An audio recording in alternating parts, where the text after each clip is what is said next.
You know what's funny? Most people think being a hero means you get a happy ending.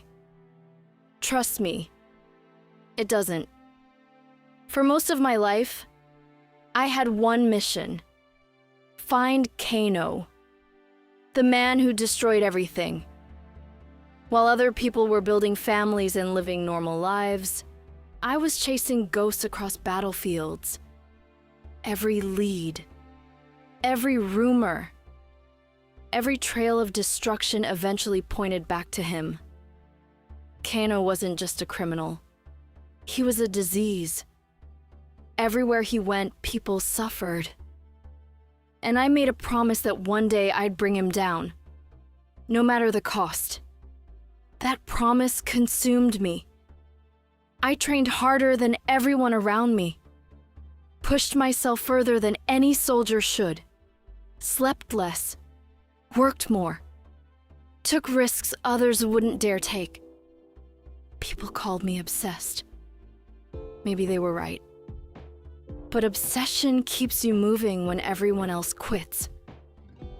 Then everything changed. I discovered that the war I thought I was fighting was only a small piece of something much bigger. Outworld, other realms, ancient warriors, monsters, gods. Suddenly, criminals and special operations missions didn't seem so important anymore, because Earth itself was in danger. Most people will never understand what it feels like to learn that your entire world could disappear, that everything you've ever known could be conquered, that humanity's future depends on a handful of fighters standing against impossible odds. But I understood, and I wasn't about to back down. Not then, not ever. I fought beside warriors I never imagined could exist. Some became allies, some became friends, a few became family. And through all of it, I learned something important. Strength isn't about muscles. It's not about rank. It's not about who wins the fight. Real strength is standing back up after life knocks you down. Again, and again, and again. I've lost teammates. I've watched good people fall. I've made mistakes that still haunt me. Every soldier carries scars. Some you can see. Most you can't. The hardest battles aren't fought with fists.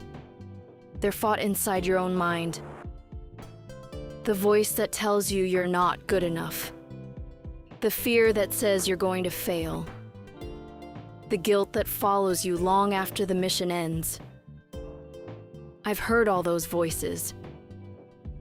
But I kept moving. Because somebody has to. People look at me and see confidence. What they don't see is the sacrifice, the birthdays missed, the holidays spent on deployment, the relationships that fell apart because duty came first. Again, and again, and again. Being a protector isn't glamorous, it's lonely. But if I had to choose all over again, I'd make the same choice, every single time. Because protecting Earthrealm isn't a job, it's a responsibility. And responsibilities don't disappear just because you're tired. I faced assassins, warlords, creatures from other dimensions. I've stood toe-to-toe with enemies stronger than me, faster than me, deadlier than me. And every time I remembered one thing. Courage isn't the absence of fear. It's moving forward despite it. Fear keeps you alert. Fear reminds you what's at stake. But fear can never be allowed to make decisions for you. That's the difference between surviving and surrendering. I refuse to surrender. No matter what happens. No matter who stands in my way. I've been captured, outnumbered, outgunned. And somehow I'm still here, still fighting. still protecting the people who may never even know my name. Because that's what heroes do. Not for glory. Not for recognition. Not for fame. They do it because somebody has to. Maybe that's why I never stopped. Maybe that's why I never will. The truth is, the fight never ends.